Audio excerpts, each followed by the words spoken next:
मजबूती के साथ खड़ा रहे, इसके लिए जो है पहला पॉइंट आ जाता है फाउंडेशन। फाउंडेशन में अक्सर जो है लोग ऐसी कुछ गलतियां कर देते हैं जिस वजह से उनका जो है फाउंडेशन कमज़ोर रह जाता है। और कुछ जगह पर ऐसा भी गलतियां देखी जा चुकी है कि गलत तरीके से ये फाउंडेशन बनाने की वजह से उनका जो फाउंडेशन के ऊपर खर्च है वो बढ़ जाता है, यानी कि घर बनाने के लिए जो लागत है वो बढ़ जाती है। तो इन चीज़ों से बचने के लिए आप चैनल को सब्सक्राइब कीजिए और इस वीडियो को एंड तक देखिए, जिस वजह से आप अपने घर के लिए अच्छे क्वालिटी का फाउंडेशन बना सको। और अगर फाउंडेशन सही तरीके से बनाया जाता है तो आपके फाउंडेशन को जो है एक्स्ट्रा खर्चे हैं उसमें भी आपकी बचत हो सकती है। तो थोड़ा सा समय निकाल के ये वीडियो पूरा ज़रूर देखिए, क्योंकि ये वीडियो डेफिनेटली आपके लिए घर बनाते समय काफ़ी ज़्यादा काम में आने वाला है। तो चलिए हम वीडियो को शुरू करते हैं। उससे पहले आप इस YouTube चैनल कंस्ट्रक्शन विजिट्स पर नए आए हो तो चैनल को सब्सक्राइब कीजिए। सबसे पहली गलती आ जाती है फिटिंग मेश जो होती है उसके नीचे जो है ईंटों का इस्तेमाल करते हैं। आपको ऐसा बिल्कुल भी नहीं करना चाहिए, क्योंकि कई लोग इसे सिर्फ इसलिए करते हैं क्योंकि पीसीसी का खर्चा बच सके, लेकिन इसके वजह से आप लोग ईंटें को लगाना पसंद करते हैं। लेकिन जब आगे चल के ईंटें जब गलना शुरू हो जाती है, इसके वजह से जो है आपकी फुटिंग सेटल हो सकती है, यानी कि नीचे बैठ सकती है। इस वजह से आपको घर में क्रैक देखने को मिल सकते हैं। इस वजह से आपको ये गलती बिल्कुल नहीं करनी है। जहाँ पर भी आपका फाउंडेशन का बेस होगा वहाँ पर आपको सही तरीके से पीसीसी ज़रूर कर लेनी चाहिए, जिसको बारे में हम आगे बात करेंगे। नेक्स्ट गलतियों के बारे में आप बात करेंगे, जहाँ पर हम बात करेंगे जो फुटिंग की मेश होती है, जो फुटिंग के कॉलम के नीचे जाली प्रोवाइड की जाती है, उसको डायरेक्टली प्लेन बना देते हैं, उसमें किसी भी तरह की यल नहीं प्रोवाइड करते हैं। तो आपको ऐसा बिल्कुल भी नहीं करना चाहिए। आपको जो है फुटिंग मेश है उसके चारों साइड में इस तरीके के जो यल है प्रोवाइड करने चाहिए, जो कि स्टील डिज़ाइन में दिए जाते हैं। बात करते हैं जहां पर हम देखा जाता है कि जो फाउंडेशन के लिए एक्सकैवेशन किया जाता है उसमें कभी कभी गलती हो जाती है। एक तरफ आपको कॉलम की पोजीशन होती है और दूसरी तरफ आपका गड्ढा हो जाता है। इसकी वजह से जो है कॉलम है एक साइड कम है, उसके एक साइड में आपको ज़्यादा कंक्रीट करना पड़ जाता है और दूसरे साइड में कम कंक्रीट करना पड़ जाता है। तो ऐसा आपको बिल्कुल भी नहीं करना चाहिए। जब भी आपका फाउंडेशन कंप्लीट हो जाता है, जब भी आप वापस से मार्किंग कर लेते हो, ये ज़रूर चेक कर लीजिए कि आपके कॉलम की पोजीशन उस गड्ढे के सेंटर में नहीं आती है, तो आपको उस गड्ढे को क्लियर कर लेना चाहिए, क्योंकि आपके कॉलम की पोजीशन फिक्स होती है। इसलिए आपको गड्ढे को ही छाट के लेना पड़ेगा, क्लियर करके लेना पड़ेगा, क्योंकि गड्ढा चारों बाजू से जब समान हो तब जाकर आपको उस फिटिंग को कास्ट करना चाहिए, जिससे कि आपके फुटिंग का लोड इवनली डिस्ट्रीब्यूट हो सके। और एक गलती देखी जाती है कि लोग कवर के लिए ईंटों का या लकड़ी का इस्तेमाल करते हैं। आपको ये बिल्कुल भी नहीं करना चाहिए। जब भी आप कंक्रीट वर्क करने वाले हैं तो आपको इस तरीके के कवर ब्लॉक का इस्तेमाल करना चाहिए। अगर आप इस तरीके से जो लकड़ी का या ब्रिक का इस्तेमाल करते हो तो ये गलत हो जाता है। लोग जो है बॉटम से जो है कवर का ध्यान रखते हैं, लेकिन जो साइड में कवर होता है उस पर लोग ध्यान नहीं देते। जैसे कि आपको मैंने बताया पहले ही भी, अगर आप शटरिंग वर्क नहीं करते हो और जो जाली है आपकी एक साइड में गड्ढे की तरफ चली जाती है तो और मिट्टी के संपर्क में आ जाती है, तो वो आगे चल के जल्दी जंग पकड़ सकती है, जल्दी ख़राब हो सकती है। इसलिए आपको जिस तरीके से आपको बॉटम की तरफ कवर को ध्यान देना चाहिए, उसी तरीके से आपको साइड में भी आपको कवर ज़रूर चेक करना चाहिए। और उसी के साथ जो है इस तरीके का जो है एक पन्नी का जो है लेयर मिलता है, उसे आपको मिट्टी की साइड चढ़ा लेना चाहिए। कहीं आपकी ज्वेलरी जो है मिट्टी के संपर्क में तो नहीं आ रही है, ये आपको ज़रूर ध्यान देना है। अगला पॉइंट जो आ जाता है वहाँ पर जो लोग गलती करते हैं, नो शटरिंग वर्क। देखिए आपको बहुत सारी जगह पे देखा गया होगा कि कुछ ठेकेदार जो है जो डायरेक्टली गड्ढे को कंक्रीट से भर देते हैं, यानी बिना शटरिंग वर्क किए ही वहाँ पर कंक्रीटिंग वर्क किया जाता है।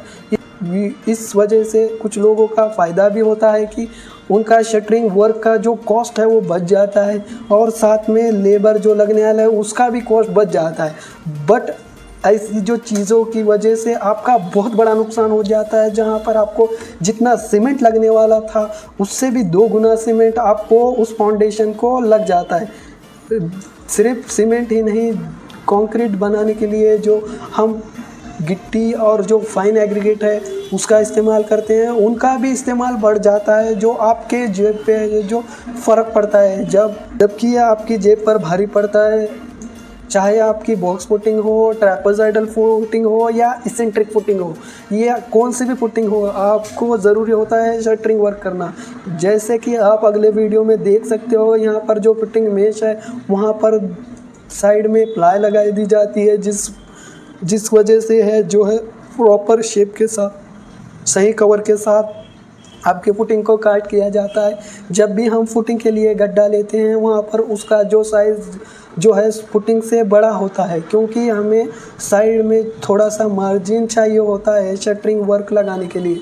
अगर आप फुटिंग के साइज़ के बजाय आप उस खड्डे के साइज़ को ही भर दोगे तो आपको डेफिनेटली ज़्यादा कंक्रीट लगने वाला है, और ये जो ज़्यादा कंक्रीट है, ये जो पैसा है आपके पैसे से जाएगा, ठेकेदार के पैसे से तो नहीं जाएगा। ये जो फ्रेश कंक्रीट हम करते हैं इसका संपर्क आपके साइड के मिट्टी से आ जाता है, तो इससे आपके फुटिंग की स्ट्रेंथ कम हो जाती है, और इसलिए आपको ऐसी गलती नहीं करनी चाहिए। प्रॉपर तरीके से आपको शटरिंग वर्क करना चाहिए। उसके बाद जो है आपको फुटिंग को कंक्रीट से भर देना चाहिए। अगर हम बात करते हैं फुटिंग होगी उसके लिए कौन से ग्रेड का कंक्रीट यूज़ करना चाहिए, मिनिमम M20 ग्रेड का कंक्रीट फुटिंग के लिए इस्तेमाल करना चाहिए। इससे ज़्यादा करेंगे तो अच्छी बात होगी, लेकिन मिनिमम M20 ग्रेड का कंक्रीट जो है फुटिंग के लिए इस्तेमाल करना चाहिए। अब ये जो M20 कंक्रीट का जो प्रोपोर्शन होता है 1:1.5:3 होता है, यानी कि एक bag cement 1.5 part is sand यानी बालू, यानी 3 पार्ट एग्रीगेट यानी गिट्टी। इसमें आपको बिल्कुल भी गलती नहीं करनी चाहिए। कंक्रीट में ज़्यादा पानी मिक्स करने की गलती ना करें। M20 ग्रेड के लिए 28 से लेके 32 लीटर तक पानी का इस्तेमाल करना चाहिए, लेकिन साइड पर कंक्रीट में ज़्यादा पानी मिक्स कर देते हैं, जिससे जो है कंक्रीट की मजबूती कम हो सकती है। जब भी आपका फुटिंग का कंक्रीट चलता है तो अगर आप वाइब्रेटर का इस्तेमाल करेंगे तो आपकी जो फुटिंग का कंक्रीट होगा वो अच्छे से कॉम्पैक्ट होगा, जो एयरवर्ड्स होंगे वो अच्छे से रिड्यूस हो जाएंगे। इससे जो है आपकी कंक्रीट की ताकत जो है बढ़ने में मदद होगी। अब नेक्स्ट पॉइंट आ जाता है जो कि है ट्रैपेज़ॉइडल फुटिंग के रिलेटेड। इनका जो शेप होता है ट्रायंगुलर होता है। जब हम इस शेप में कास्ट करते हैं तो ऊपर की तरफ आपको जो छोटा सा ऑफसेट देना है। ऊपर की तरफ आने के बाद आपको थोड़ा सा सपाट बनाना है, जिससे जो है कॉलम का शटरिंग वर्क करने के लिए आसानी हो। और ये जो गड्ढे है इसको भरने के लिए जो है जो खड्डे में से मिट्टी निकली है, गड्ढे में से मिट्टी निकली है, उसी मिट्टी का इस्तेमाल किया जाता है, और कुछ जगह पे मुरुम लाकर इस गड्ढे को फिल किया जाता है। जब भी आप इन गड्ढों को भर देते हो आपको कॉम्पैक्ट के तरफ खास करके ध्यान देना चाहिए। अगर आप अच्छे तरीके से इन गड्ढों में पानी भर लेते हो इससे अच्छे तरीके से कॉम्पैक्शन हो पाएगा। अगर सही तरीके से कॉम्पैक्शन नहीं किया जाता और अंदर का जो फिलिंग मटेरियल है वो पानी के संपर्क में आ जाता है तो वो सेटल हो सकता है, जिस वजह से मिट्टी नीचे की तरफ बढ़ जाएगी और आपकी जो फर्श है उसमें जो है क्रैक दिखाई दे सकते हैं। आपको जो फाउंडेशन है उसकी डेप्थ कितनी होनी चाहिए, ये डिपेंड होता है। जनरली हम क्या करते हैं, जब भी हमारे साइट पर एक्सकैवेशन चालू हो जाता है उसके बाद थोड़ा सा एक्सकैवेट करने के बाद हार्श डाटा जो अवेलेबल हो जाता है वहाँ पर आपकी फुटिंग को रेस्ट किया जाता है। यानी कि पूरी बिल्डिंग का आने वाला रोड आपके फुटिंग से होता हुआ उस हार्ट मुरूम पर ट्रांसफ़र किया जाता है। तो यहाँ पर कुछ ठेकेदार ये सजेस्ट करते हैं 2 या 3 फीट तक ही एक्सकैवेशन कीजिए, उससे ज़्यादा करने की ज़रूरत नहीं है। हमने बहुत सारे काम किए हैं, वहाँ पर हमने कोई भी दिक्कत नहीं हुई है, ऐसा ठेकेदार कहते हैं। लेकिन आप जब G+1 बनाने वाले हैं तो आपको वहाँ पर कम से कम 4 से 5 फीट तक खुदाई करनी चाहिए। अगर आप G+2 के ऊपर घर बनवाने जा रहे हैं तो आपको वहाँ पर 5 से लेके 6 फीट तक खुदाई करनी चाहिए। जो एक्सकैवेशन का पार्ट होता है वो डिपेंड होता है आपके यहाँ पर जो सॉइल होता है उसके बेरिंग कैपेसिटी के ऊपर। इसके लिए आपको ये भी चेक करना चाहिए कि आपके आसपास जो फाउंडेशन की डेप्थ है वो कितनी ली गई है। और बहुत सारी जगह पर ज़मीन को चेक किया जाता है लैब में। इसके बाद जो है पाइल फाउंडेशन का इस्तेमाल करना है या राफ्ट मैट, इस तरीके से जो फाउंडेशन के टाइप है उनमें से कौन सा जो फाउंडेशन का टाइप है सूटेबल है वो तय किया जाता है। आपको कभी भी जब आप एक्सकैवेशन जीसीपी से कराए उसके बाद आपको खड्डा मैनुअल यानी एक बिस्ती या बिगारी लगाकर क्लियर कर लेना है, साइज़ में कर लेना है। एक्स्ट्रा पेस इसीलिए चाहिए आपका जो पुटिंग है और ज़मीन है उसमें अच्छा खासा क्लियरेंस मिल सके, जिस वजह से आपका जो स्टील है डायरेक्टली कांटेक्ट में नहीं आए उस मिट्टी के और उसे करोजन ना हो। और एक बात यहाँ पर आ जाती है, जब भी आपको शटरिंग वर्क करना होता है ऐसे वक्त में आपको थोड़ा बहुत स्पेस चाहिए होता है। अगले पॉइंट की तरफ हम आते हैं, पीसीसी आप जब भी करते हैं आपको एक चीज़ की तरफ ज़रूर ध्यान देना चाहिए। आपकी जो पीसीसी है 6 इंच होनी चाहिए, 6 इंच तक होनी चाहिए। उसके जो प्रोपोर्शन है 1:3:6 ले सकते हैं, या फिर आप M20 ग्रेड का कंक्रीट भी इस्तेमाल कर सकते हो। जब भी आप पीसीसी करते हो खास करके आपको इसके तरफ ध्यान दीजिए कि आपकी एक लेवल पे पीसीसी होनी चाहिए। ये नहीं कि कहीं पर बेंड है या कहीं पे साइड में स्लोप दिया गया है। आपकी जो है एक समान लेवल में पीसीसी होनी चाहिए, क्योंकि इस पे जब पुटिंग की मेश आएगी उसके ऊपर कॉलम ठहरा किया जाएगा, उसका जो फुटिंग का लोड होगा इवनली डिस्ट्रीब्यूट होना चाहिए। जब भी आप फुटिंग की मेश पीसीसी के ऊपर बिछाने लगते हो कि एक चीज़ अक्सर देखी जाती है कि मिट्टी जो है वहाँ पे बहुत ज़्यादा प्रमाण में गिर जाती है और वो लोग जो हैं वैसे ही काम करना शुरू हो जाते हैं। ये गलत बात होती है। अच्छे से झाड़ू मार के क्लीन कर लेना चाहिए। बाद में जो थोड़ी बहुत मिट्टी जो है वो पीसीसी पे आ जाती है, लेकिन जितना पॉसिबल हो सकता है उतनी पीसीसी जो है आपको क्लीन रखनी चाहिए। और पीसीसी करने से पहले जिससे जो है आप उस ज़मीन पर पानी मार लीजिए, जिससे जो है आपके पीसीसी के कंक्रीट में का जो पानी है वो ज़मीन न खींच ले।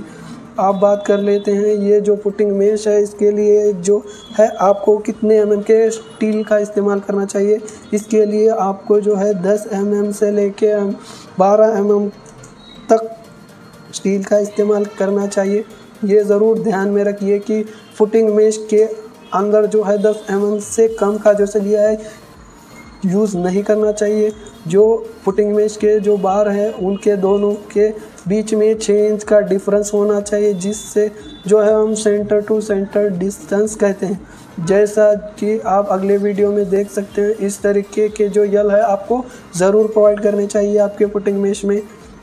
जब भी आप फुटिंग जाली में यल प्रोवाइड करते हैं, कॉलम के बाहर आते हैं उसका जो है यल प्रोवाइड किया जाता है। उसका जो कॉलम में यल प्रोवाइड किया जाता है उसका जो लेंथ होती है वो 300 mm मिनिमम होनी चाहिए, या फिर 1 फीट होनी ही चाहिए। जब भी हम खुदाई का काम करते हैं हमें जो है पहली चीज़ ये ध्यान में रखनी है कि आपके फुटिंग का साइज़ जो है उससे ज़्यादा हमें फुटिंग के लिए एक्सकैवेशन करना चाहिए। फॉर एग्जांपल के लिए हम ले लेते हैं कि आपके फुटिंग का साइज़ 4x4 है, तो आपको गड्ढे का साइज़ 5x5 देना चाहिए। इसका सबसे पहले रीज़न हो जाता है कि जब भी हम जेसीबी से खुदाई करते हैं, तो जब भी हम खड्डा करते हैं तो वो खड्डा नैरो हो जाता है। जब आपके फुटिंग का साइज़ नीचे जाते जाते 3.5 फीट बाय 3.5 फीट हो जाता है। अगले जो सबसे इम्पोर्टेंट पॉइंट के तरफ बात करेंगे, जो कि है कंक्रीटिंग। जब भी आप साइट पर कंक्रीट कर रहे हैं तो ये ज़रूर ध्यान में रखिए कि आप प्रॉपर तरीके से उसकी क्यूरिंग होनी चाहिए। कि आप कितने भी बढ़िया यानी कितने भी हाई स्ट्रेंथ का कंक्रीट यूज़ करें, जब आप उसको क्यूरिंग नहीं करेंगे तो वो उसका कुछ मतलब नहीं रह जाएगा।